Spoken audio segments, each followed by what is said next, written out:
Hello everybody and welcome to the show. Today I'm chatting with Ian Wightman, a fisherman fishing in the Clyde here in Scotland. His boat, the Ellie Ann. Hi Ian, how are you?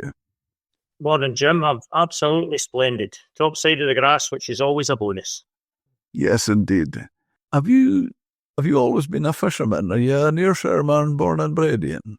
I'm born and bred in Largs. In fact, I still stay in the house that I was born into. So, yes, I've always been Ayrshire.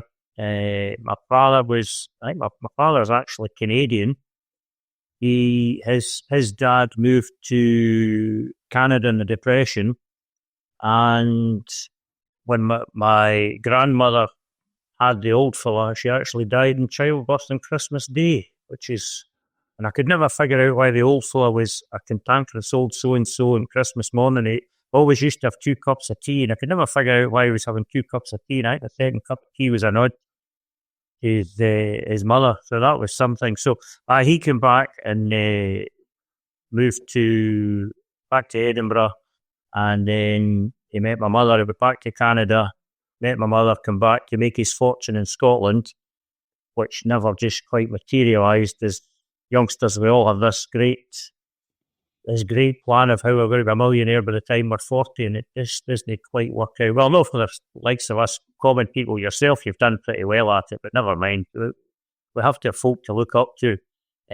So the old fella used to have a boat. He was a great man for not sailing motorboats. He had an old converted Fythie, and I used to go to Rossi for a sail, and when I reached the age of maybe 16, 17, 18, I realised that going to Rossi for a sail wasn't just, the sail was a means to an end. The sail was a way of getting to Rossi to go to the pub to have a few drams. And when he was in the pub, he met a namesake of yourself, and that was George Cowie, who had the Iris, and then he had the Golden Spinney. She maybe White Hills or somewhere like that she came from originally. I remember the Golden Spinney, yeah. Aye, so George, the Rossi boats always used to land in Largs, so I would get sent down to the pier, probably just to get out from under my folks' feet, and I would go down and see the boats coming into land, and I ended up being the kind of unofficial lumper on the pier, running about, scrapping up Bordleys, old wooden Bordleys boxes. The boats would come in, and how many boxes you need? No, I need 20 boxes, and I would lump the boxes across to help them get landed and catch the rope, for which everybody would give me a fry. So then I would take the fry home, and I would spend an hour or two at the kitchen sink with John Peel going, filleting fish, which I would then hawk round the neighbours. And the hawked fish round the neighbours would pay for my lunch at school. So I didn't bother with school lunches. I was going down the road having a sausage supper and a lion Swiss roll for my lunch every day, because I was rolling in cash. So I then went from, would you like to come to see how we get the stuff into the boxes that you're helping put in the lorry? So then I started doing an odd Easter holiday, and then it was summer holidays. And then I got offered the job on the Golden Spinney as a deckie, and that was me off for my summer holidays for the princely sum of a half share of £25 a week. Of course, the money was no relevance. It was just the fact I was out and away and I wasn't at school. That was it. And then I progressed and I bought my first boat, the wooden sardonyx. That would be 86. May of 86, I bought the wooden sardonyx. And then 1990, I built the steel sardonyx, 12-metre boat. I think she's still lying in the quay in Wick. There's a fella bought her. She's like red painted. So that was the first boat I built. And then it was just, even back then, it was the age-old issue of getting crew. I then decided in my infinite wisdom I'd build another one. So I sold the sardonyx. We were working in the East Coast at the time, and I steamed her from Granton right the way down, and we were going for Swansea. And it was poor weather going round Land's End, so we decided to make landfall, safe haven, and we went into Newland. And it was pitch black. It was 3 o'clock in the morning. The rain's going sideways. And I looked up, and we got moored up. And just in the glimmer of the lights, I looked up and I says to the Welsh boy that was with me, the fella had sent a boy down to get the hang of the boat. And I looks up and I says, that looks like the boat I served my time on never thinking any more of it. Went away to bed, woke up in the morning, and here we are lying stem to stern with a golden spinney. So I'm round about, I'll never forget that. As I say, the rain was going sideways, and I just looked at it, I said, it looks awful like the spinning. So, and then I built the current Alien 20 odd years ago, and I've had her ever since. I just dodge away, work away myself. So there you have to answer that. Yes, I'm an Fisherman. Interesting listening to that. And one of the things that just that last point when you found the golden spinney in Newlyn, I used to say you could go right round the British Isles, every fishing port, be it big or small. This is going back to that sort of time when you were there. I says you could go to any of them and you would find just say a photo or a postcard of a harbour, and you would see BCK or INS. INS. Mostly the boatless fish boats. I don't know what the programme was. There was some documentary on, and here's a super tanker going through a big tanker, we have a super tanker going through the Suez Canal, and at the back of the Kilman, you've got a boatless fish box with the heaving lines in it. Those boatless boxes were everywhere. I mean, poor Ivan, the money he must have spent in fish boxes, and they're all over the world. There was even one fella in a Ross and picked up the ones off the beach, and he made his kitchen units out of them. When you opened them up, Dawson Ivan Bodley on the inside. I remember somebody being on holiday in North Wales, and they come back and they says to me, I didn't realise you're well spread. I says, do you do business in North Wales? I says, no, why? Oh, he says, we were on holiday and was at this small harbour, and there were stacks and stacks of your boxes. And another story on the fish box, that was the wooden fish boxes. There's the company up here, John S. Duncan. It's now owned by the Wood Group, which is part of the Dawn Company, same as Kinlochbervie Fish Selling. But it still trades as, although it's part of the Dawn Company, it still trades as John S. Duncan. Well, if you go back to the start, there was a John S. Duncan, and he was in Lucknow in India, and he found one of his boxes. The amount of garden sheds, the woman would have a fish box at each end and a couple of planks across the top for her throwing her tomatoes on and all the rest of it. Those fish boxes, they were everywhere. The amount of things she could fix with a fish box. That's right. Going back to when you were talking about going to Rossi, my late mother was from Glasgow, and she used to always talk very passionately about going down the water. And we've been, when we were kids, we've been on the Waverley, I think it would be the Waverley, and the paddle steamer, and did go down the water. But if I'm thinking, I mean, here, you going from Largs to Rossi, that would almost be going up the water, is it? It is. I know you're right enough. You get down the water to Kilcartan, but up the water to Rossi. There was a scat steamers back in the day, but the Waverley is obviously still in the go. But I thoroughly enjoyed my time in Rossi. A lot of pals over there, because the island mentality was great. It was, right, we can't go anywhere, so we need to make our own entertainment. So there was indoor football, outdoor football, there was darts, there was snooker, there was, you name it, it was all met the pub right enough. There was, the only common denominator was the pub, but they had a fantastic attitude because we're here, so we'll stick with it, so we'll make the most of what we've got, and some wonderful, wonderful, wonderful night, and even some nights I can't remember in Rossi. And you were there. And I was there, yes, and apparently leaky from the front as well, and it's still no recollection.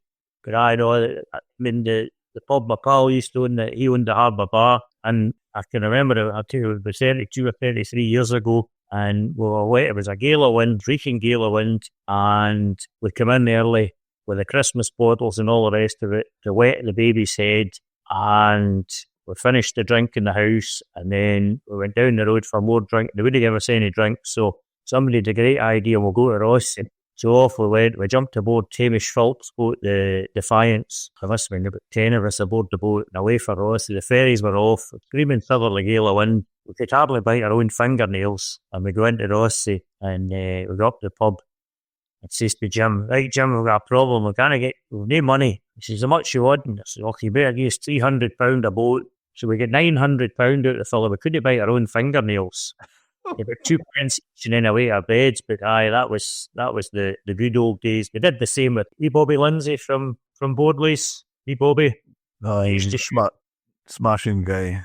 Oh, wee Yeah. Bobby was absolutely brilliant. 262892, you getting us, Bobby, with a wee whistle. Aye, get you fine, son, get you fine. How you the day? Oh, Bobby, a big weekend, Bobby, a big weekend. Oh, right, son.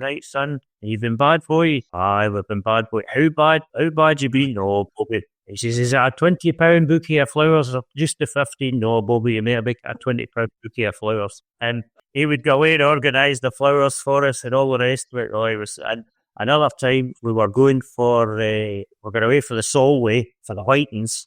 We came into here to get ice in boxes, and Bobby says, oh, here, how are you here, boys? Here's your oil rebate. At the old days when they used to claim the oil rebate. So I think it was £360. So that would have been 1990 or something like that. So here was our oil rebate. So off we went, and we got as far as the Mull. Here's the Ayrshire fleet all coming back because there was no money in the Whitens. There was too many Whitens into the market collapse. So I says to Farquhar, what are we going to do? And he came away with the brainwave, right? We'll go for the Isle of Man. We'll have the weekend in the Isle of Man. Oh, that's a great idea. So off we goes to the Isle of Man. We're halfway there and I says, oh, I wind up with wee Bobby. So we phoned Bobby. Aye, son, what is it, son? Bobby, we've run out of money. You've what? We've run out of money. Bearing in mind, we hadn't even stepped foot off the boat. We're just winding Bobby up. Right. Where are you going for? We're going for Peel. Right, hold on. I'll phone you back 10 minutes. 10 minutes later, he phoned us back. He says, and I can't remember whoever used to buy the herm. I've told him you're coming and he'll sort the money out. We'll work it out. So don't see yourself short, boys. If you're needing £1 for a pint, just go and see so-and-so. And here's us, we hadn't even reached Isle of Man, but Bobby was looking after us. He always had your back. I don't think in my days working around probably the whole of Europe as well as around the UK, I don't think I ever met a runner.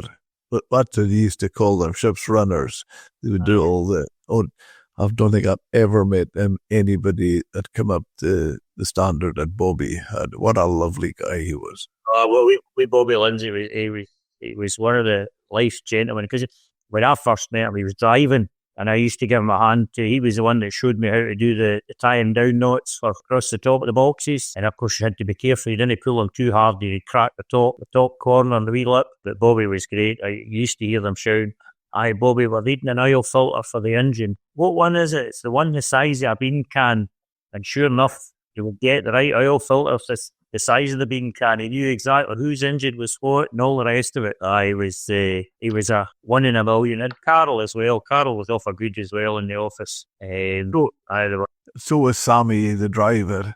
Aye. The whole lot of them, they were, not that I'll be casting throwing any shade. It was when they all used to go to the Wendy house up the top of the hill and you buy the whitings, I'll buy the hake, I'll buy the cod. And of course, that was the prices were down and because everybody knew what they were going to get. So, but that's the nature of that. When you refer to the Wendy house, what was that? That was the pub. Was it the Fort? It was the pub at the top of the road as you went over the bridge. You know the pub. I mean, they all used to meet. They called that the Wendy house. I don't know why it's the Wendy house. It's just. I mean, that was another thing. I was speaking to somebody the other day. I said, "Oh, we're just going to go up here past the Raspberry Blower," and he says, "Why is that with that name?" And the place names were always really well done. And the Raspberry Blower was the wreck of the Wallachia, which is actually, it was full of whiskey. It was Howard McCrindle put divers down on it. George Cowie gave him the readings, and Howard put divers down. And I can remember going down, they came into Largs for ice creams, and the deck was just awash with bronze and brass and, stuff like taken off the wreck. They went through everything. And somebody went through the records and they found out that the aft hold was a cargo of whiskey in it. Well, we used to pick up the bottles and there was stone jars for acid. Well, we thought they were acid jars. The gallon demi-johns and beer bottles and all the rest of it. In fact, Tennant's, the brewery, tried to get enough yeast from the beer bottles to try and reenact the yeast to make another brand of beer, but they just couldn't get enough of the yeast because the yeast lives on even though everyone else is usable. But this boat was lost just off Tower Lighthouse in the shipping lane. So we'd be fishing, trying to avoid the wreck. And of course, as the traffic's going up and down the river, they'd be blowing raspberries at us with the horns to get us to move. Well, of course, we couldn't move, so that was why the Valachi got called the raspberry blower, because every time you were there and there was a boat coming, he was blowing raspberries at you. So that's the names of things, and why they've got names is, folk will look, what's that? And then when they hear the story, they go, oh, that makes sense. Yeah. When you're, obviously, your father wasn't in the fishing industry, did your mother come through a fishing family, or? No, my mother was, as I say, my mother was Canadian, and she was a physiotherapist. She was a physiotherapist, so no connection. The only connection with fishing was, as I say, the old fella going for a drink with George in Ross. Because the old fella, when you landed in Ross, in Largs, on a Friday afternoon, it was always an early finish on a Friday. So they used to go up the road and have a couple of pints in the Clachan bar, just at the head of the pier in Largs, and the old fella would be finished early. And I think their friendship was maybe born out of a mutual appreciation for the amber nectar. You're now a fisherman, owning your own boats. And it's interesting, my thoughts about the Clyde is very much prawns, nephrops or langoustines as they're known.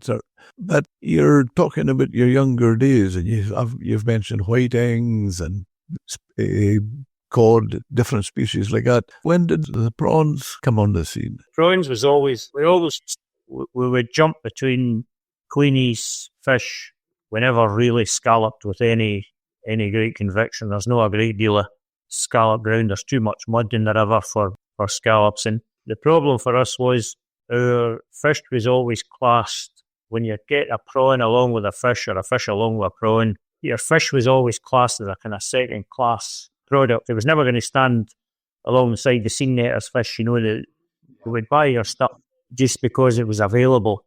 So we started we did pelagic. We were at 3 jobs in 24 hours when Howard and McCrindle and I were the Don Carroll at the time.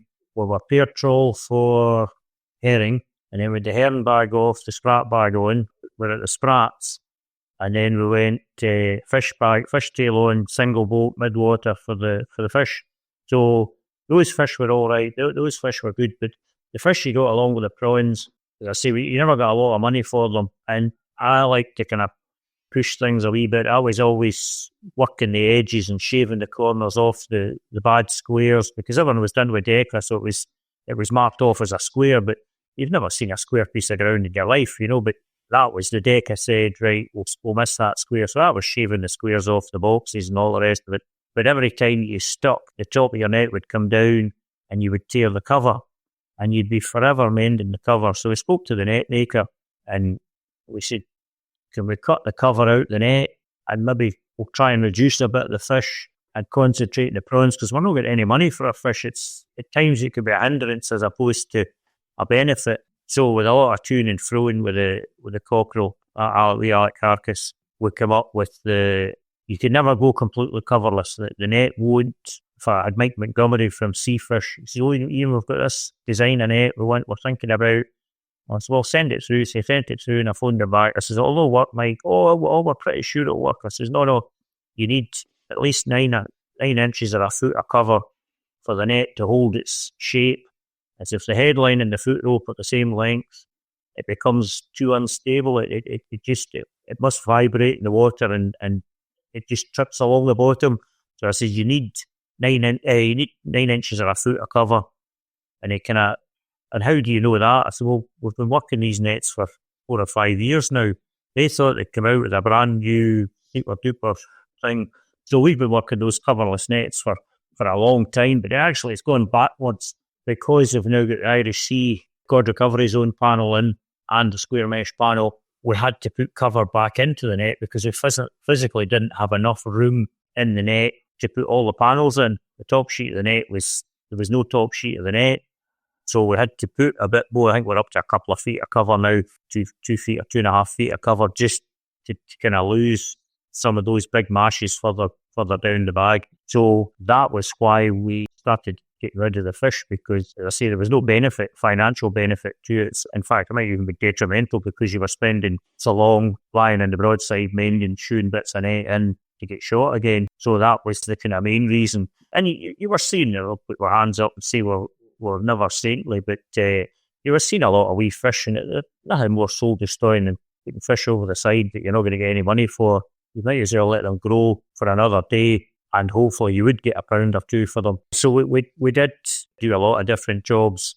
The queenies disappeared, but we don't know why the queenies disappeared. Why did they go? Is it because there was an upturn in the fish, or was it because the starfish were eating the queenies? Was it pollution? Because queenies and oysters and these sorts of things are the first things to go. So what's the reason for the queenies disappearing? We don't actually know, because there's places where you would see queenies and they've just disappeared down about Anglesey and places like that. The places that you could literally sink the boat, fill the gear with queenies for a 20 minutes, a 30-minute tow, and they go back and they'll not see a single queenie now. It's not been overfishing that's done that. But there's so many different effects. I mean, you see that especially down in Wales, they'll close great big swathes of ground to the scallop boats. So then they start fishing buckies, and the buckies would eat the scallops fat. So when they fish the buckies out, the scallops would come back again. And then when you fish the scallops, the buckies would come on. Everything's linked. So it's trying to find the happy balance between it all. So we're now 100% prawn. We are a prawn boat, a langoustine boat. That is the be all and end all of what we do. We're still with scallop gear, although I dare say if I was to pull it out, it would be straight into the skip. But it's one of those you don't want to acknowledge you're signing something off. It's there for emergencies. It would need to be a guy tight emergency before we went back to it. In a recent podcast with our guy Dave Mackay, he had a fascinating story he tells. He worked in the marine lab as a fishery scientist in Aberdeen, and he reckoned that particularly prawns, trawling was more sustainable than creels. And he explained, sorry. So our buyer can lift everything we do is everything that keep us live. 100% of our stuff, well, apart from the cripples, and all our stuff it goes away live. But our buyer can lift the tube, and he can turn it upside down, and he can look at the tails underneath through the holes in the tube, and he can tell you whether it's creel caught or whether it's trawled. For some reason, the creels tend to draw the females out, and the trawled stuff is majority males. That's what he says now, Ian. What he reckons is, and they've done a lot of surveys on prawn trawling, and he reckons that when you're trawling, he says the males are out on the beds, in the seabeds. He says it's predominantly males because they're out hunting, foraging, and that they're out of the holes. He says when it's creels, he says it's predominantly females because they only come out once a day for food, to find food. So and obviously they'll go into the creel and that's them. So he reckons that it's a far bigger percentage of males, and he says with the sexual habit of them, he says it's almost like a harem. One male would service up to 15 or 20 females. So it's preserving the stock by keeping the females more than the males. Yeah. There's some of the boys have done sampling down off of Whitehaven, and they find first haul in the morning will be all females, the next two hauls will be all males, and the last haul females again. You know, they can see a run, a pattern, but not all like that. I mean, it's the same up here. There's places you'll go and you'll start to see buried females coming on. Just it's the time of year for them, and they'll come out, and when they're out, they're out. So when it was a a meeting somewhere. It was a meeting down in Largs. I can't remember what it was for. It was supposed to be at the Marine Station in Millport, but they had it down at the Sailing Club. And I sat up the back, and there was a wee lull, and I said, how long does a prawn or langoustine live for? Oh, well, we're not actually sure. And I asked 4 or 5 different questions, to which nobody could give me a specific answer. And the fella turned round to me and he says, they don't know much about prawns, do they? And I said, well, I don't know. And he looked at me and he says, and now you know that everybody knows they don't know much about prawns. And I asked the question specifically to point out there were so many holes in the science to go along with langoustines. And even in those days, it's still a major part of the industry. A lot of boats are depending on prawns, and we know so little about them. I mean, they're only just now starting to figure out how they can age them. But unfortunately, it's not like the otolith where they can slice the otolith. It's something to do with the pigment in the shells, I believe. It's an expensive process. And the other thing I would love to do is I'd love to DNA sample prawns from different places, even within the river. You get some from Tower, some from Rothsey Bay, some from up Loch Long, and see how much of the DNA as to whether, because we could be fishing in places, and you're only 2 or 3 miles away from one place, and you can see a showing up of females, whereas the other place it's the males. You'll see some buried ones in this bit.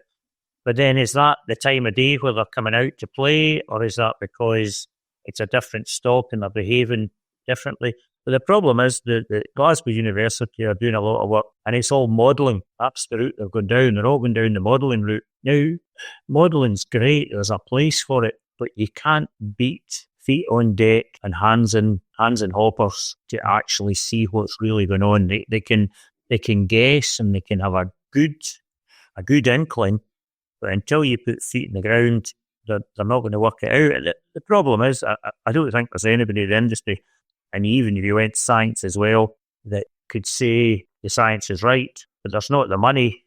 We should be starting afresh.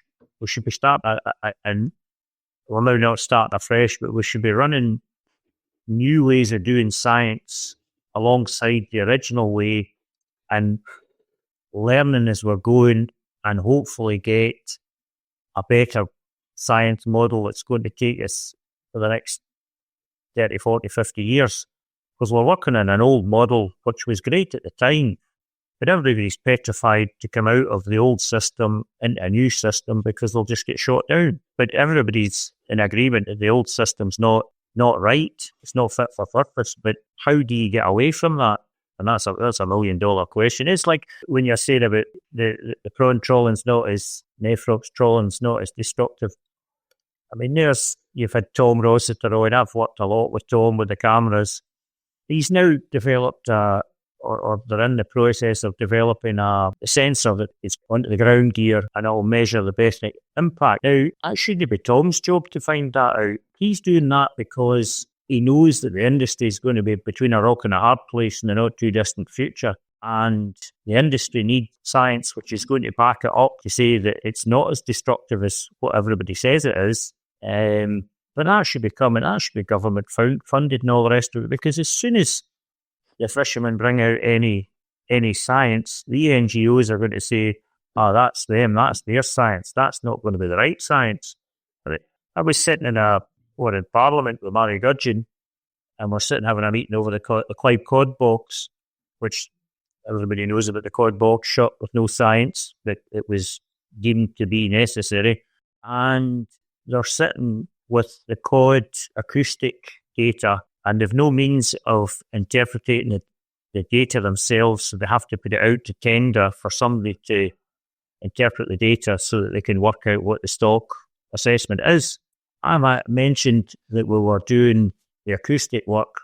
Within a week, I had somebody emailed me from Marine Scotland asking if I had any information on the Bethnic work that we were doing. This is brand new technology they're still finding their way. They've got numbers, they don't know how to interpret the numbers, they're still working out what they're going to, what's this showing us, what we're using. They're asking us to give them brand new, right out the wrapper, never been seen or heard of before data, and yet we can't have a tried and proven method of acoustic information interpreted for us 3, 4, 5 months after they've done the survey. And you're just like, if you want, you need to help us, but there's no money. Everybody knows there's no money. I mean, you look at some of the departments, they're losing personnel every other month. I mean, one of the departments, I met a fellow at a show, and he 6 or 7 folk in his department, and he's now down to 3, and the people have gone to marine planning. But is it no money, or is it the importance they put in the industry and they put it other places? Well, that was my thoughts. It to me, it's a sign of what they think of the industry. But I think it's a sign of both. And I think there's no money, but marine planning, oil, etc., we're going to get money from them, so we'll maybe go sideways a bit here. But you're looking, I mean, as I said to you, Parliament there the other week for the Seafood Scotland anniversary, the Scottish Parliament building, you look at the roof, and the roof of the Scottish Parliament building's all curves and arches and all the rest of it.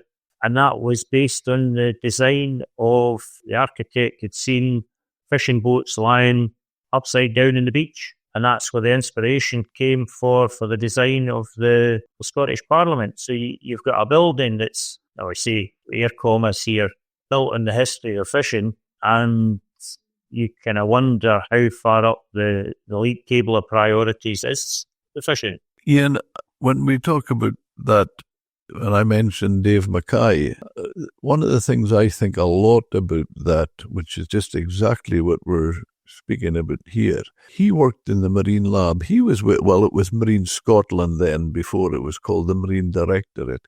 He was a scientist in the Marine Lab, and so the way I feel, okay, he's retired now, but that's all available. All his details, they must be available in the Marine Lab. So why nobody uses them? Because it's there. There's a plethora of resources, but well, you can fully understand when people come out, they're retiring for a reason. They're coming out of these places for a reason, because they're scunnered, because everybody's of the same opinion. You can't get on with the job for doing the paperwork. I mean, how much money has Marine Scotland spent, or the director of what? They've had more names than a con man will always say. But the amount of money they've spent on firefighting, legal cases, and freedom of information requests, etc., there's millions of pounds tied up with that, which would, if you could give us a couple of £1 million towards science, we could do a lot with that. And that's something, they've not got the resources or the boats, so they're going to have to, say, outsource it to the fishermen, but they're going to have to work with us. But again, that's the problem, and I kind of see it, it's like everybody thinks the Western Approaches has the biggest monkfish stock of anywhere, but there's more monkfish in the North Sea than there is in the Western Approaches. But the Western Approaches are all in a smaller geographical area, so they're easier caught. But there's more in the North Sea, but they're spread about, so they're not deemed to be as prolific, but there's still a big stock there. But when you start to use the boats, then it becomes citizen science. And then how do you differentiate between my citizen science as a fisherman and an ENGO's citizen science? Because I'll say his science is skewed and he'll say my science is skewed. So you need to get observers to come, and I'm going to use the C word here. Is this where cameras will come in? I don't know. There's going to have to be a quantum. To me, there's going to have to be a quantum shift of how the science is done to bring it up to speed to a place where it needs to be, where it has to be, not needs to be, where it has to be, to allow everybody to keep working. And the last thing we want, as a fisherman, the last thing I want to do is catch the last fish in the sea, because they're not mine to catch. We're only here to look after them for future generations. And folk can't understand that. We think we're the rapists and the pillagers and we're in it for the last buck. Obviously there'll be an odd rogue, but there's no an odd rogue in any industry. But there's a hell of a lot more good guys than there are bad guys, so that they have to start using it. To my mind, they have to start using us. or loses, because that's what's happening. It's funny you should say that, because that's one thing I often say to myself, Ian. I've got over 60 years working in different aspects of the fishing industry, and I have never yet met a fisherman who goes to sea to try to catch the last of any species. Is you have to go back another day. It's not a one-way ticket. Yes, like, can I say when you were scalloping, you were like, right, we'll leave that because there's a few there, but we'll leave them and we'll come back to them, because if it's a windy day, we'll get into that corner and they're safe there. Just hope nobody else comes. But I know, but the client gets much maligned. But the amount of life that's in the river is phenomenal. I mean, I can remember when I started, Jings, look, there's a seal, and we'd be hanging over the side of the boat. You'd be nearly stopping the boat, knocking her down the revs to feed the seal with the fish. And this was great. And you look at the seals now, you get down at the Elands and Millport there, you can see 50 or 60 of them sunbathing. Not that they do much sunbathing in the west coast of Scotland right enough, but there's the odd occasion as a blink of sun, you'll see them, all parked up on the beach, heads up, tails up, and there'd be 50 or 60 of them. They're not 50 or 60 seals. They're no eating grass. They're not going up to the back of Morrison's fish counter looking for the leftover fish. So that they have to be eating something. So there's enough to keep them going. And then you've got the porpoises and the dolphins. I mean, there's hardly a day goes by where you've not got the dolphins playing at the side of the boat. And that was unheard of. I mean, that was just completely unheard of 20, 30 years ago. You would see an odd one, but you were never getting the interaction you're getting. I mean, through in the Kyles, they've seen a pods of 200 dolphins at times. Now, as I say, they're not eating grass, so there's maybe not the fish of the same varieties that there was before. But we're not seeing the fish. That's the problem. Our gear's designed not to see fish.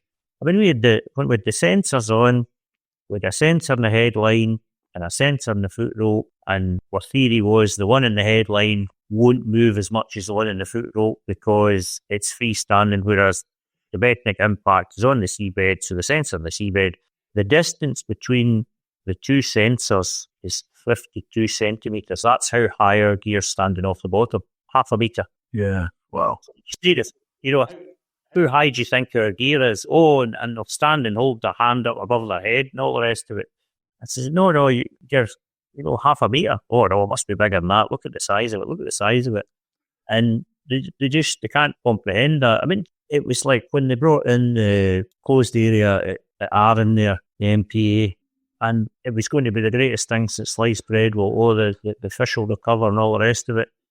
But they had no baseline to work their science from. So we'd said to them as the Clyde Fishing's Association, said, well, we'll go and fish before it's shut, and we'll get an idea of the fish stock. Oh, you can't do that. So they managed to get Heriot Watt University, they get the SFF observers, they get everything cobbled together in a week or 10 days. And the boys were going out and they were getting 16 basket hauls of cod. Now, to ask somebody that's not been at a job for 5, 6, 7, 8 years, however long it's been since the boys have been at the job, throw them into the deep end and say, go and catch fish. And they were getting 16 basket box hauls of raw big, spraggy cod. And the boys are looking at each other saying, there's money to be made here. If this is us catching this, just going in completely cold and not, because you know yourself, when you're chasing a fish, it takes you a wee while to figure out where they are, what they're going, and they're feeding and all the rest of it. So to go in cold and catch fish like that, and the Greens weren't happy because that was us. We had a baseline to work from. Whereas if they'd gone out and caught 2 cod, they say, oh, there was no cod here before, whereas we've caught 2 cod on a rod and line, and we would never have done that before. But the fish are there, it's just we're not catching them. We've no quota, we've no infrastructure. If I got a haul of cod, I wouldn't know what to do with them. What a haul of fish. But where's the infrastructure to handle them? And that's been shown time again. You look at the dogfish. They stopped the dogfish because there were sharks. You can't catch sharks. So now you've got a derogation. You can land so much dogfish, but nobody wants them because there's nobody can process them. There's nobody can work with them. And the customers, there's no the housewives that know what to do with dogfish because they've been off the table for so long. Same with skate. You can't have skate. So they sold all the skate. They scrapped all the skinning machines for skate and everything. And now you can plenty of skate. I mean, some places they'll be able to see 3, 4, 5 skate a haul, but there's no money in them because nobody knows what to do with them. There's no processors can work with them. So there's a problem there as well. But so there's fish in the Clyde. Absolutely. And one of the points you make there with the importance the government puts in it, in the fishing, Ian, you just need to look at their budget for last year. They had compliance at, I think it was either 28 million was their budget for compliance, and they were over budget by over $1 million. Science was 14 million, and they were under budget. So it's half the budget, science, half the budget of compliance. They're under budget on science and over budget on compliance. So I think that speaks volumes. And I don't know a fisherman. You're one, Ian. I don't know a fisherman who doesn't welcome science. Science has, we might not like what the science tells us, but if we've been involved with the science, we'll take it in the chin and we'll work with it. But when you've got people giving you science that there's no credibility to, or the other thing is when the science is half-baked and decisions have been made on half-baked science, that's wrong on so many levels. It shouldn't be. As I say, if we don't like it, we'll take it in the chin as long as we've been involved in it. They don't give us the 100 cod left in the North Sea and all that kind of stuff, because it's unsubstantiated and it's scaremongering and it doesn't do anybody any good. There's a lot more money to be made in trying to stop fishing than there is for the people going fishing. It's a big business trying to stop fishing. An investigative journalist was to follow the money trail. There's a phenomenal story there, because some of these folks on their pyramid with it, but they're getting paid by these charities and all the rest of it. They're on a couple of $100,000 a year. Yeah. There's one fella in the process of selling his boat, or selling his brother's boat, and he's going to become a full-time conservationist because there's more money in it than there is going fishing. Well, is that not shocking? It's like, wow, it's galling when you see, as I say, no, my interpretation is these folk don't want to actually stop the fishing, because once they've done the job, they've lost their job, and there's no money in having no job. Whereas if they can keep spinning it out and coming out with their spurious claims and all the rest of it, scaremongering, the bigger and noisier the better, because somebody said to me, a lie will travel twice the way around the world before the truth has even put its boots on. That's so well known. Yeah, and it's so how true is it? It's just, we'll throw that out there.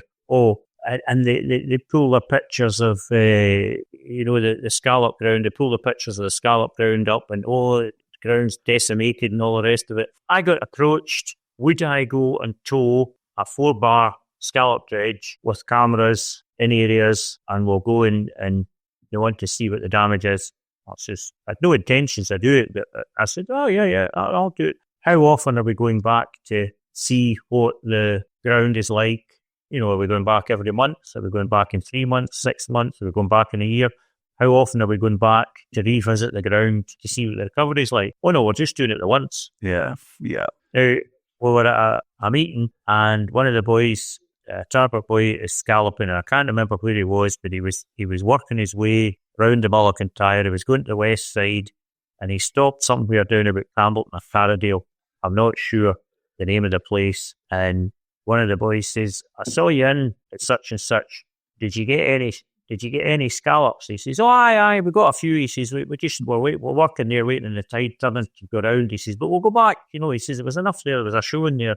And he says, in 1924, he said, there was an Irish boat come into Campbellton, and I can't remember how many, I'll say 200 dozen. It was 200 or 400 dozen in 1924, and he came in on the Sunday, and there was a furore, and there was a bit in the paper, because they had found in the Campbellton Courier or whatever it was, they'd found in the archives about these men not quite getting run out of town, but either get run out of town and told to come out and come back again on the Monday and land.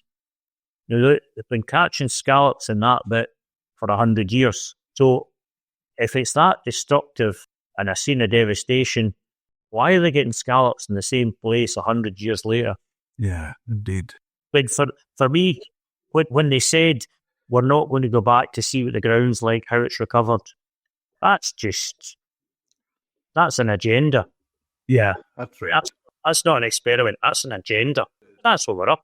But hey, to be worse, you could be a fake salesman and having to fight with the other man along the road who's trying to steal your boats and nip your fish from under your feet.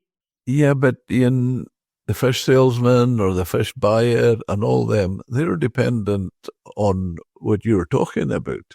And that's the thing. There's so many jobs depending on each man at the sea. It's the pyramid.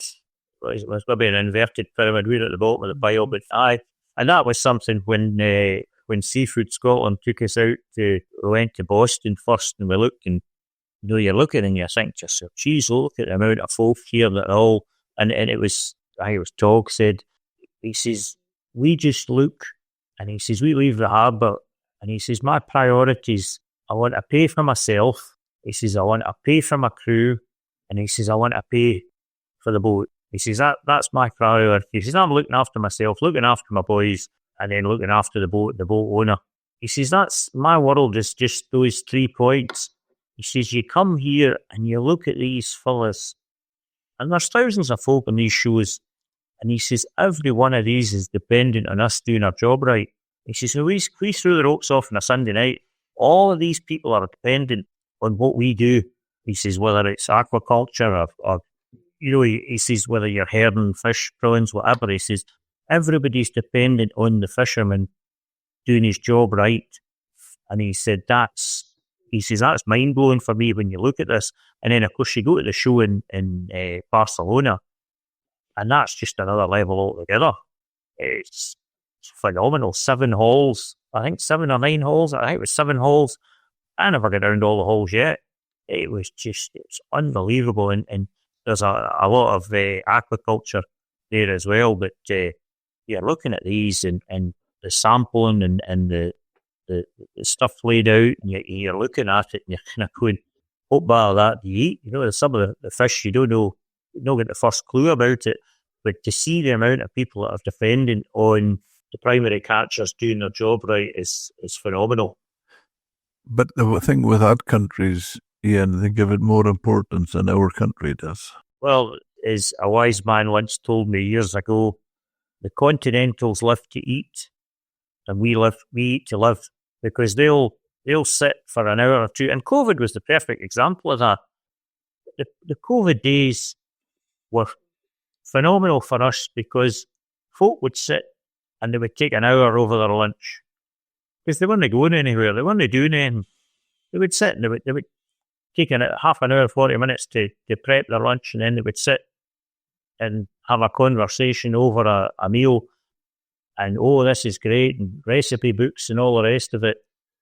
And then, of course, as soon as everybody went back to work, it was back to sitting at your desk and on your kitchen table, shoveling your lunch in, a quick sandwich, and back to it. Whereas the continentals, you've got your hour for lunch, an hour and a half for lunch, and we'll be taking an hour and a half, and we'll sit and we'll have a family meal, and we'll have a crack and a yarn, and it's family time. Whereas, as I say, the continentals live to eat, we eat to live, and that's just the nature of the beast. We're not going to change. Ian, if I could take you back to your net, that's really interesting. It's to say it's just something like, it's 52 centimeters. Aye, yeah, half a metre. And so, because you mentioned environmentalists, the campaign groups and that, but the distort facts on bycatch and all the rest of it. But from what you're saying there, you've no discards. You're just clean prawns.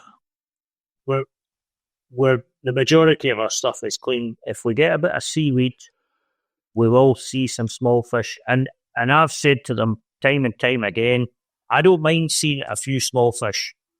If I get a kilo of small fish, half a bucket or whatever, a show and a wee fish, I'm quite happy with that. I would be more worried if I saw no fish at all. I saw no fish at all, I would be panicking because, is it because I'm always used to seeing a few fish? But I still feel you need to have a wee bit of a register just so that you can see what's going on. But I mean, we did, when the nephrops come into, the langoustines come into the discard scheme, we all said, what's the point of putting prawns in the discard scheme? Because whatever we put back over the side, they live. And they were, oh, no, you need. So I got approached. It was Stirling University did the work of Maya. We were to go out, we'd have a haul, we'd pick a couple of tubes of prawns, and they were to go to the dive boat, and they would take them down.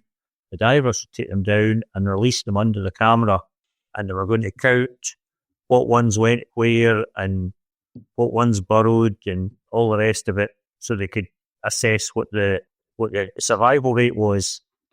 So I went out and we did the first haul, and they weren't ready. I gave them across. I says, you can have those ones as a trial, because they've been out of the water for half an hour or 40 minutes. I says, have them for a trial just to see how how you're going to do things, work out a procedure. And we had 3 or 4 hauls, and as soon as we hauled, we picked a tube and we put them across. And I said, at the end of the day, I says, right, what time are we going tomorrow? He says, we're going home tonight. I says, well, you're here for 2 days or 3 days. Oh, no, every prawn that we've put underneath the camera is gone within 2 minutes.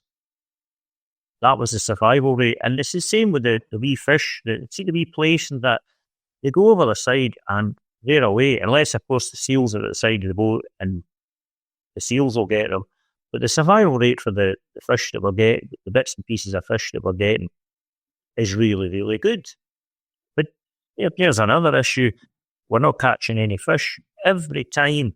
And I would say this hand in heart, maybe not every time, but 95% of the times we've had the camera on the net, there's a seal interacting with the net. And we had Dave Bover out from the Aberdeen lab 25 years ago, and the camera was a great big muckle thing. It was, it wasn't just quite as much as you could lift, but very nearly as much as you could lift. We were sitting, uploading the data on the wheelhouse chair, and the camera takes a wild dance. And he said, whoa, what was that? So, well, towing in the clean ground, because there's tens of thousands of pounds in these cameras. I said, well, the gear never moved or anything like that. And the camera settled.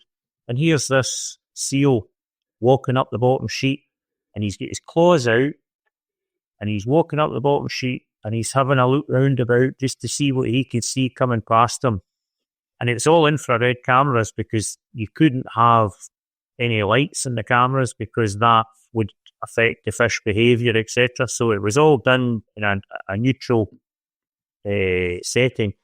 So we had the seal interaction 25 years ago, but now with the cameras, the catch cam cameras with Dom, every haul we're seeing them, and our gear's not big. They're actually in, and they're away down, and they're inside the cord end. We've timed them going down, and you go into catch cam YouTube channels, and you'll see the seals go down and doing turns inside the cord end, and then coming back up again and walking up the net, having a wee look. We've seen them outside the cord end, and what they'll do is they'll swim into the net and they'll hit it with their nose. It's like a battering ram, you know the way that dog will do with the seals. They'll charge at them. He's charging at the net, and he's punching the net with his nose, and that's creating a wee shock wave. And if there's any wee fish, the wee fish are coming out, and he's having a wee munch at the fish.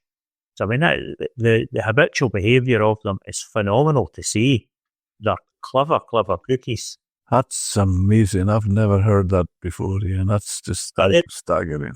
If you go into the catch cam, I'm not doing the advertising thing, but if you go into YouTube, onto the catch cam, you have a library of clips. Everybody, if you get any clips that are of any interest, you'll fire them in, and they'll put them up.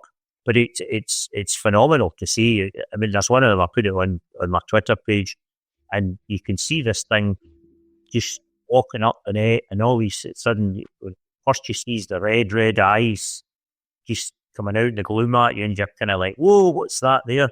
Phenomenal to see them, but that's habitual behaviour. So Is that part of the reason why we're not catching any fish? Is because they're getting eaten before we're drifting and seeing them. Another thing, I mean, when you were at the fish, you were always charging ahead, you were putting weight in the gear, just trying to hold everything into the bag. Whereas now, we're not looking for fish, so we started lifting not quite out of gear, but just at a leisurely speed, because when you were lifting hard, there's a lot of weight, hydraulics, and weight in gear, and weight in wire, which is wear and tear. So you're not looking to have any extra wear and tear, so we just take things leisurely, and that gives the fish a chance to swim away while they're there, if they're there as well. So we're much maligned, and ill-deservedly, I would say. But then everybody's going to say that they're in the right and never been wrong. And it's their way or no way, the environmentalists. Our way or the highways. Yeah. And I take it that the seal just can swim fast enough that it'll get back out in the net. Oh, yeah, because, I mean, this when you see them going, they can go at some lick. Yeah. You know, they follow the boat at some lick. And when we are lifting, as I say, we're not, we don't have flappers in the nets because, there's no fish to hold in. In the old days, you used to put a flapper in so that the fish would go down and they couldn't come back up. So there's no flappers or anything like that. So they just, as soon as you stop to put the winch in, they just out and away. And that happens with the fish as well. The marine station in Millport, they had a video, and it was a lot of coley, with a school of fish. They saw it all in the camera, and the boys are all standing with the knives ready, we've got a bit of bulk to go through here. And they lifted, and there was like half a box of fish. As soon as they stopped the boat to start hauling, the fish just kept going. Okay. Yeah. They just swam away. And the hardest fish I've ever had to try and catch was when I was with Howard at the Sprats. We had a ball of sprats, and we carried this ball of sprats for about an hour. And Howard says, all right, they must be down the bag by now. And we lifted, and we got half a basket of sprats. And yet you'd seen the marks on the headline transducer that, I mean, it was top to bottom. And Howard would say, well, we don't want to get too many, because if we get too many, you'll just bust the bag, and there's no benefit in that to anybody. We lifted, and they all just swam away. And what length's a sprat? 3 inches? 75 mil, 100 mil sprat? And we couldn't kill them. We couldn't put them down the bag. Well. They're wonderful things. Some would say they're nearly worth swimming to try and work out. Is there any sprat fishing in the Clyde still? There's the Tarbert boats do it, but again, I don't think they've been at it for a couple of years, but I think they might be at it this year, because I think there's big money in the Hearn. But here's another anomaly. Well, it's a twofold problem. If we go to the Hearn, we've got quotas available to us, but where do we land? There's no infrastructure here. If we have to start shipping Hearn from Largs to Peterhead or Fraserburgh or somewhere like that, what condition are they going to be in? Yeah, they're never going to compete with the stuff that's coming off proper pelagic boats. It never. When we're dinosaurs, we'd be putting them in boxes and all the rest of it, and that's just not going to work. So all the Hearn that'll be caught, well, maybe no, I'm disingenuous with that, but I would imagine a good percentage of those Hearn would go for creel bait. Yeah. So you ban the trawlers. Where do the creel boats get their bait from? They've never the Loud Creel Association guys. They've never been able to answer me that question, where they get their bait from. If there's no, do they want to ban the bottom trawling, but they don't want to ban the midwater trawling because that's where the bait comes from. It's a double-edged sword, You can't have it both ways. They want it all their way. The environmentalists, all their way. But by the same token, and I totally get it, everybody has to have a different. We don't all have the same opinion, It's only natural that folk have got different points of view and all the rest of it. But when it's the completely blinkered and absolutely no give in their discussions, that's what galls you. But that could have healthy conversations, healthy discussions with anybody. I mean, I could lament about fish salesmen and how they ripped us off for years, but that's just my point of view, and you would have your point of view and we'd meet somewhere in the middle, but there's no middle ground. That's the whole problem. There's no middle ground with them. I can see that obviously it takes sustainability very important as far as the fishing is concerned. Well, it's back to I'm in my twilight years, and I'm not going to get blamed for being the one that got the last cod in the Clyde or anything like that. They're not my skis, your skis, our skis. They're everybody's skis. So it's in our interest to look after them. So yes, you have to look after tomorrow. You look after today, and tomorrow will look after itself. And I'm at the stage, as I say, I realised I'm probably going to be a millionaire by the time I was 40, so I just kind of rolled with it. And I feel that I've been at it long enough, perhaps I should be trying to pay some of it back. And that's why doing the work with Catch Cam, I mean, it's not just Catch Cam. I mean, I've done stuff with Aberdeen, I've done stuff Glasgow University, Aberdeen University, Stirling University. The likes of Stirling Uni, there's a girl, prawns get a blood disorder and they're trying to figure it out. And I says, I'll take you out. So I take the girl out every month for a year. Now, I didn't charge them any money for that because you're never going to get anything done if there's not a bit of yin and yang.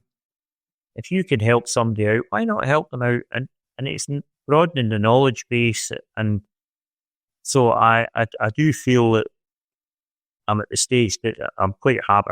Don't get me wrong, if you come at me and you're looking for a 3-week trip to do whatever, no, that's not going to cut it. But if I can tie something in with my working day with a minimal disruption to myself, then that's okay. I'll work with you and I'll give you a chance, because it's so hard for the youngsters doing their PhDs and all the rest of it to get access to boats, to get access to live stuff. I mean, the girls will come down.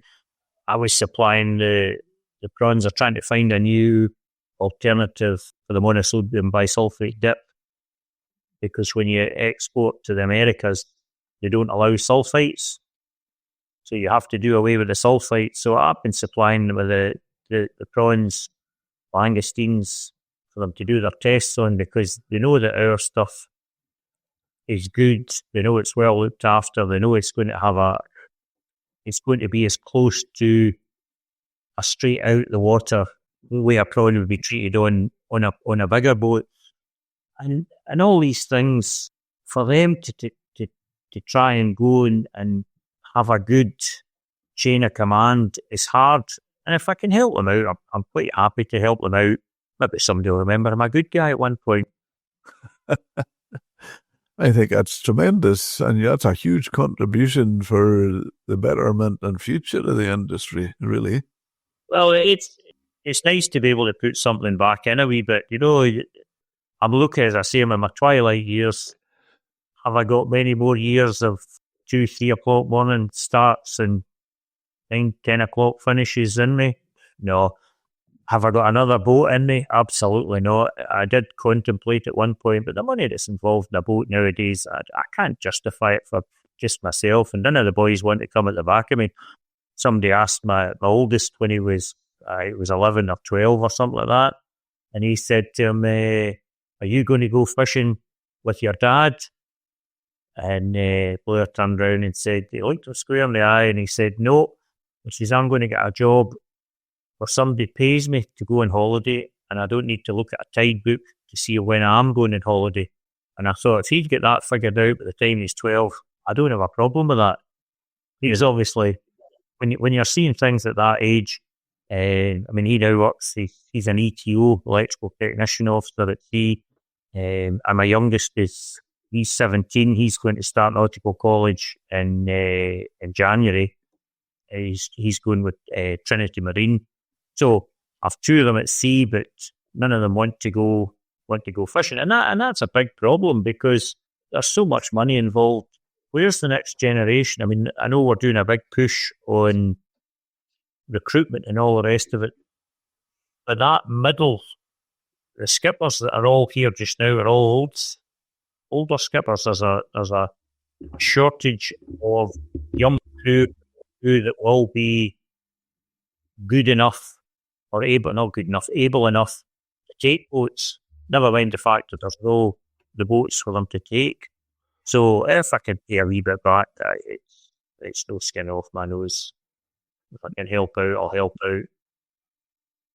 It's certainly a huge problem going forward for younger people getting into the industry. The way this setup is, to getting a boat is the easiest part, getting a quota and getting license and all that. It's just almost getting impossible for somebody, a young people, when I remember when I was in school, in all our class, we were all fishing from fishing families, and everybody in the class was from, it was all family owned boats.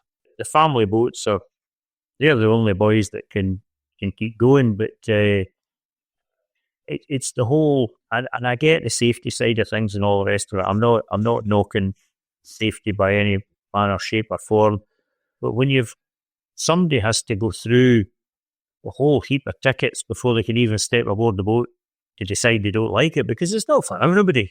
I mean, why no more Marines is a job for everybody, but it's the level of commitment everybody's got to show till they pull the first pair of boots on and the first pair of oilskins on before they even let a rope off and leave the harbour.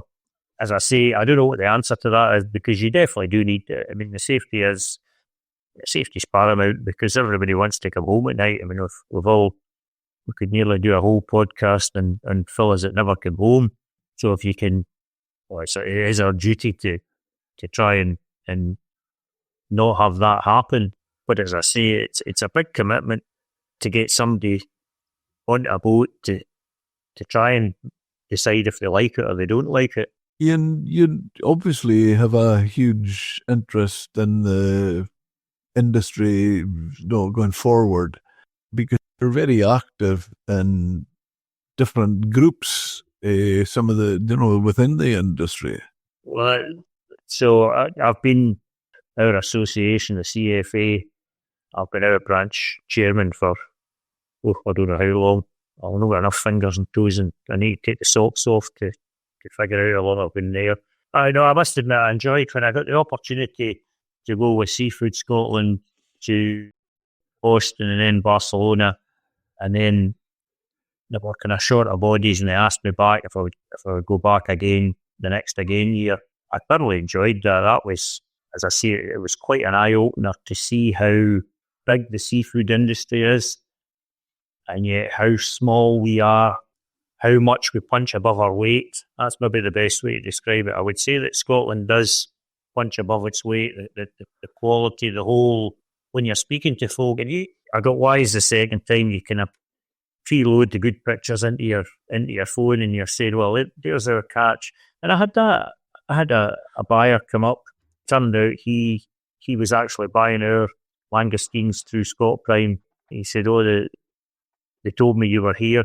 And I was showing him pictures of the prawns that he was buying, and I sent them to them in WhatsApp, and he was sending them to his customers. He thought this was phenomenal, that he could close the circle. Here's the stuff caught, and go into the restaurant. And I think that's something that could be done a wee bit more, is I think when the boys see where their stuff goes, as opposed to just closing the back door in the lorry and the stuff goes away, when you actually see where it ends up, and you know the restaurant that your stuff's going to, it gives you a wee boost. So I thoroughly enjoy that. I would, if there was ever an opportunity to hang up the sea boot socks and take on something else, still involved in the industry, I would love to do that. I don't know where that would come from. So as long as Seafood Scotland need me to help out, I mean, I don't mind it. Again, they come down and they've done some cracking wee clips for the seafood from Scotland. They're really, really well done. And it gives you a wee buzz. It gives me something to wind the kids up with. So here's your dad. He's on social media again. Oh, God, I believe you're also involved with Fishing into the Future, and I think they're coming along to your area in January, aren't they? That's right. So I got approached in fact, it was just before the Fish and News Awards, and I got, I got captured, but Emma pounced on me, we'll say, and that was me asked to join. Well, they asked me if I would help with the setting up of the FREC for the Clyde. Just Clyde and West Coast. We've got Irish folk coming. In fact, I think there's folk coming from Orkney as well. So there's a good spread of people coming. So I was, and from that they decided that they wanted me to join the board of trustees. So I'm actually on the board of trustees as well. So that it's early days with that, but I'm certainly enjoying get into the intricacies of it. I think it'll be quite an eye opener. It's a fine opportunity for industry and government and science sitting around a table and seeing if we can find sensible solutions to common problems. Again, back to involve us with the science. There'll be difficult moments on both sides. There'll be difficult times for everybody around the table. But if you don't have the conversations, you're not going to take on somebody else's point of view. We won't all agree about everything, but if we can find common ground and move forward to hopefully a better method of science, methodology of applying the science, then it's going to be a win. It's going to be good. So we'll see where that goes. I think that's I think it's a fantastic organization. I've done a podcast with a few people in it, Emma and David Stephen, as we did one with them. And what I think is brilliant about it, they've got everybody in all aspects of all sectors of the industry talking together. You talk about how the small yard in a big industry, but there's going on from you, there's the scientists, there's the processors, there's even to the supermarket, people from the supermarket, everybody's involved. And I just think that's brilliant, getting everybody talking and understanding the problems and the issues and of the other, but also learning how they can maybe work together more. Well, it's definitely. I mean, the fishermen have always been, well, we're right and everybody else is wrong, and you don't appreciate it. But I would, when we started tubing, I was working with Scott Prime, and you would go down, and when you spoke to the boys and you watched them packing the stuff out, and you get chatting and you learn about the marketing problems that they have and the reasons why they've got problems. And of course, you never think of that, because in the old days, as I say, it was the fisherman mentality was, let's catch as much as we can because the money's good. So we better go and fill our boots because the money is big money, so we might as well catch as much as we can. And then, the money's poor. Right, we better have an extra couple of hauls because we'll need to have an extra couple of hauls to make things up. So that was always the mentality, was fish hard and fish harder. And now when you see things, I mean, the buyer would say to me, he says, we're going to have a job shift in the stuff this weekend because there's a strike in Paris or whatever, because probably 75% of our stuff goes abroad, back to the continental we eat to live.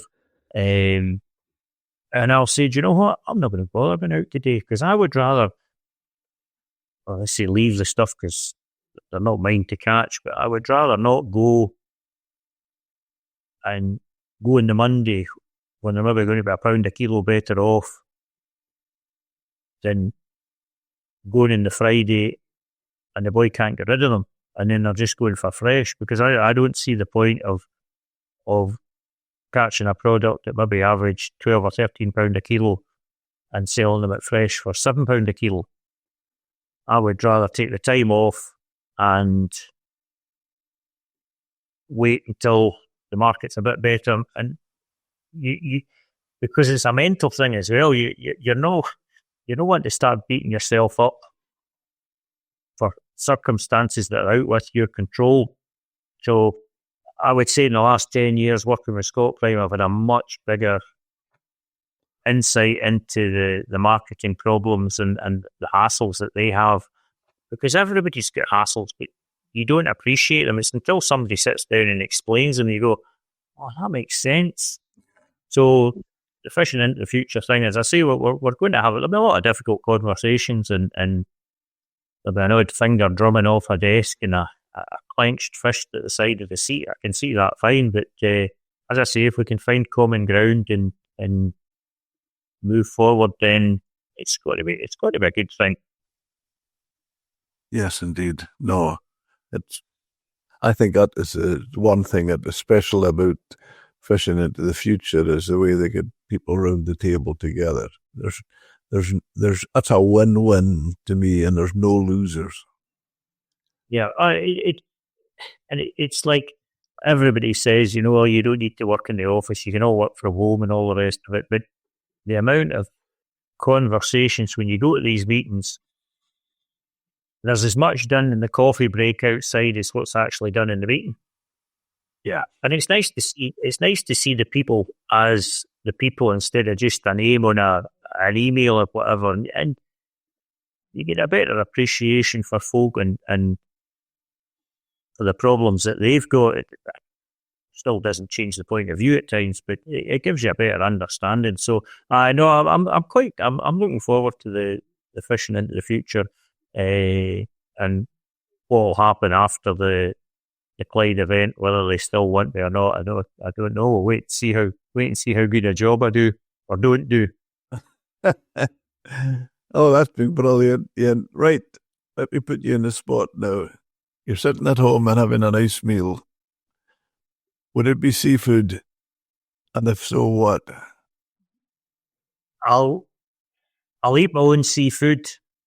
I'm not keen on taking seafood if I'm out, because you don't know the history of it. I know where my stuff's been, so I'm quite happy to eat my stuff. So a firm family favourite, which we've not had for a long time. In fact, the last haddies I got came from one of the Port Seaton boys, Andrew Mack, came through via Eyemouth because their stuff was going into Scott Prime. They got a collie box with a dozen or 14 haddies in it. So for me and the kids, if we're having a fish at the Friday night or the Saturday dinner, whatever, it would be breaded haddock and nothing else. There no spuds, no peas, no nothing. It was just salt, vinegar, and a bit of red sauce. And our kids, they could shift. They could 4 or 5 of those fillets themselves. Just it's a plate of fish and that's it. Although I had Seafood Scotland were down, it was their Christmas team building or whatever it was, and I had them into a restaurant at Larda. Quinto's, this tapas place, and I got them. There was oysters, there was scallops, there was prawns done 2 or 3 different ways, chorizo. The prawns, the boy sweats the chorizo down. It's not, he imports his own chorizo from Spain. It's not like a normal chorizo, which is quite hard. You know that? You know how chorizo's got a kind of texture about it? Well, these were soft. They were like a link sausage kind of texture. You sweat the chorizo down with a bit of onion, and you get the oil out it, and then you put the prawns in, and you float the prawns round about with the chorizo oil, and oh man, that's top drawer. That's really good. Another way I'll do my prawns is with a bit of chili, ginger, spring onion, and I'll just get them in the pan, get them going in the pan, and then just a dribble of sweet chili dipping sauce over the top. Yeah. And that goes down a treat as well. They don't need a lot of... If you've got good stuff, you start piling them into curries and all the rest of it, and all you're doing is eating texture. You're not eating the flavour. You're not getting the flavour because all you're tasting is the curry. Now, the stuff's good enough that it doesn't need window dressing. I mean, curries are made to disguise the taste of rotten meat, so you don't keep no, you you let them do their own talking. They don't need a lot of window dressing. There's nobody wondering what you mean. A spade's a spade. It's not a sharp-bladed digging instrument. Yeah, I can see that. Memory lane. So how long ago was it when you were in Ayr? We left here, I would say late 90s. So we've known each other a while. So I would have had the steel sardonyx then. I was trying to remember when you were in and when you were out, but it was. That's just been brilliant, Ian. Tell me, where can our listeners follow you online, see what you do, what you're up to?